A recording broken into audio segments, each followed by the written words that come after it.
So Gabriel was born in New Haven, Connecticut 12 years ago, which is crazy. We did not have a prenatal diagnosis, so that was new when he was born. We discovered that he had Down syndrome shortly after birth. For the most part, he's a pretty agreeable 12-year-old, but dealing with like sort of the societal expectations upon him, even at a very young age, is a much bigger challenge than dealing with Gabriel as a person.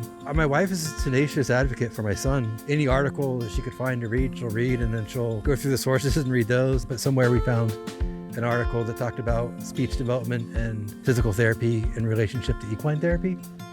And again, that seemed kind of crazy to me, but we'll try anything, right? Anything that's gonna help our son, like we'll try. I mean, got on the wait list and we just waited. We got the call and we jumped on it. So the first time he got here yeah, he hated it. It was just the scariest thing on earth. I could barely get him on the horse. He was like screaming and crying. It was crazy. Like, it's not gonna work. But the people that work with the riders are fiercely competent and really empathetic and very kind and patient. I don't understand anybody could be that patient and qualified. It was pretty tough when Gabe came. He was very nervous, big animal. He just gave signs of not wanting to do this.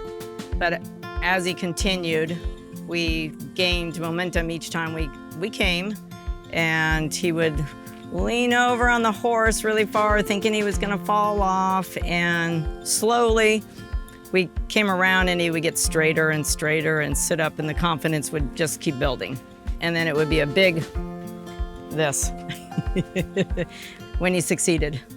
It's incredible. Yeah, it has been. Now he's like far better than I would have ever even imagined he could be with horses. Like, he loves it.